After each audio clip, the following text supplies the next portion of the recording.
آج میں آپ حضرات کے سامنے 5 چیزوں کا ذکر کروں گا۔ اگر انسان ان 5 باتوں پر عمل کرے تو انسان کی زندگی بدل جائے گی۔ ان میں نمبر 1، حافظوا علی الصلاۃ والصلاۃ الوسطی وقوموا للہ قانتین، کہ نمازوں کی حفاظت ہو، خصوصاً عصر کی نماز کی، وقوموا للہ قانتین، اور اپنے رب کے سامنے ادب کے ساتھ کھڑے رہو۔ نمبر 1 چیز نمازوں کی حفاظت ہو، چاہے ہم اپنے علاقے میں ہو، چاہے ہم کسی رشتہ داروں کے گھر گئے یا کہیں گھومنے گئے تو نمازوں کی حفاظت ضروری ہے۔ وقوموا للہ قانتین، اور اپنے رب کے سامنے ادب سے کھڑے رہو، نماز کے اندر خشوع ہو، نماز کے اندر عاجزی ہو، نماز کے اندر انکساری ہو۔ جب نماز اس طرح ہوگی تو اللہ رب العزت ارشاد فرماتے ہیں، یا ایھا الذین آمنوا استعینوا بالصبر والصلاۃ، اے ایمان والو مدد حاصل کرو صبر اور نماز سے، تب نماز ہمارے کام آئے گی۔ ہماری جو ضرورتیں ہیں اور ہماری جو پریشانیاں ہیں اس نماز کے ذریعے تب ہی حل ہوگی۔ اور آگے فرمایا، ان الصلاۃ تنہی عن الفحشاء والمنکر، بے شک نماز انسان کو بے حیائی اور ناشستہ حرکتوں سے روکتی تھی۔ آج سوال یہ ہوتا ہے کہ ہم نماز بھی پڑھتے ہیں، اس کے باوجود ہمارے کام بھی ٹھیک نہیں، ہماری پریشانیاں بھی نہیں ختم ہو رہی۔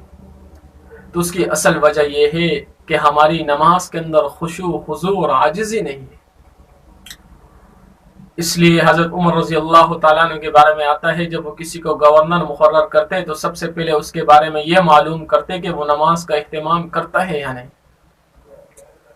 اور حدیث کا مفہوم ہے، آپ صلی اللہ علیہ وسلم نے ارشاد فرمایا، قیامت کے دن سب سے پہلے نماز کے متعلق پوچھا جائے گا۔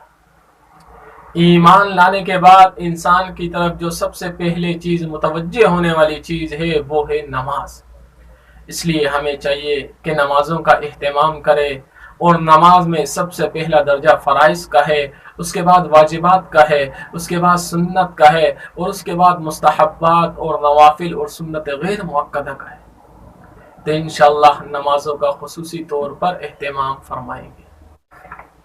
نمبر 2، والدین کا ادب بھی کریں، والدین کا احترام بھی کرے، والدین کی خدمت بھی کرے، والدین کے ساتھ تعاون بھی کرے۔ اور اگر والدین اس دنیا سے چلے گئے تو یہ حق ان کے دوستوں کا ہے، لہٰذا ان کے دوستوں کا احترام کیا جائے، ان کا ادب کیا جائے، ان کی خدمت کی جائے اور ان کے ساتھ تعاون کیا جائے۔ گھر میں داخل ہوتے وقت السلام علیکم ورحمۃ اللہ وبرکاتہ کہے۔ اگر گھر میں کوئی بھی نہ ہو تو آدمی دل میں نیت کرے کہ فرشتے یا جنات ہو اس کو سلام کرے۔ اس سلام کی برکت کی وجہ سے گھر کے اندر جو شرور ہوں گے اس سے ہماری حفاظت ہو جائے گی۔ باقی بہن بھائیوں اور رشتہ داروں کا تو ویسے ہی حق ہے۔ والدین کی وجہ سے اکثر گھروں کے اندر الجھن ہوتی ہے، ناچاکیاں ہوتی ہے، میاں بیوی کے درمیان لڑائی ہوتی ہے، جس کی وجہ سے اولاد حیران اور پریشان ہوتی ہے کہ کس کی سائڈ لیں، والد کی سائڈ لیں یا والدہ کی سائڈ لیں۔ یاد رکھیں کہ وہ آپس میں میاں بیوی ہے، ہمیں اس معاملے کے اندر دخل اندازی نہیں کرنا چاہیے۔ ہمیں چاہیے کہ ہم دونوں کی عزت کریں، دونوں کا ادب کریں، دونوں کا احترام کریں اور دونوں کی خدمت کریں۔ ماں کے قدموں تلے جنت ہے، اور باپ کو کہا گیا کہ جنت کا درمیانہ اور بڑا دروازہ یہ والد ہے۔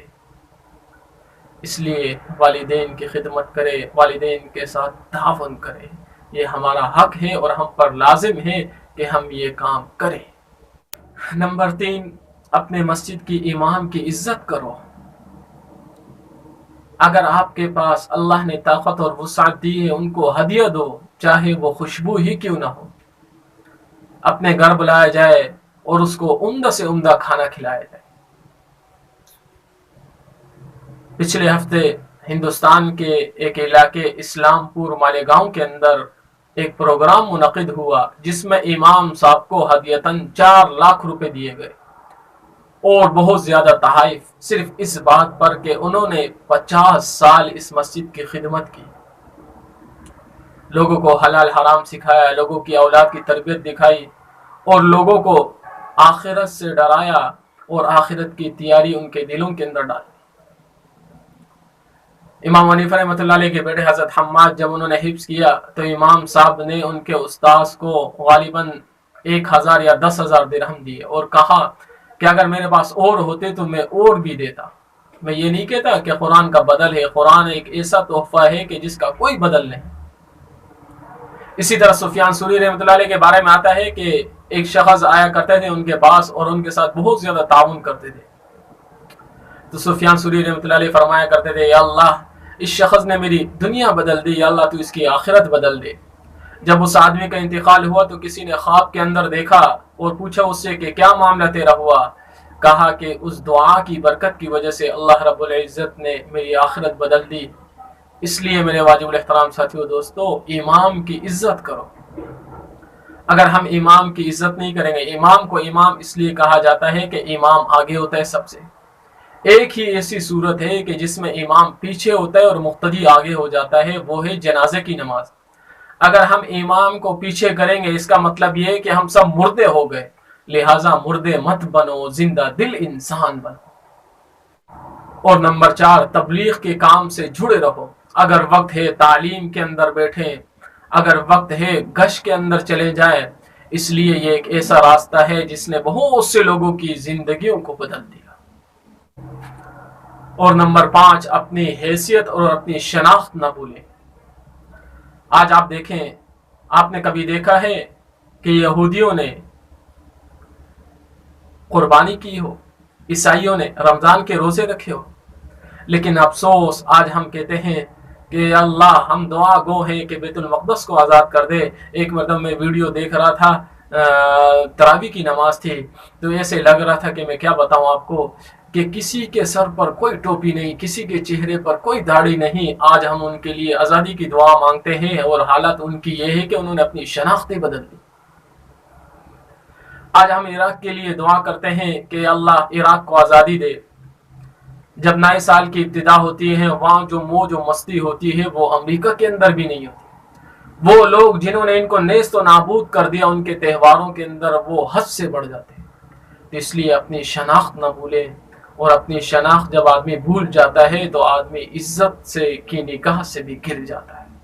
اللہ رب العزت ہمیں ان 5 باتوں پر عمل کرنے کی توفیق عطا فرمائے۔ وآخر دعوانا الحمدللہ۔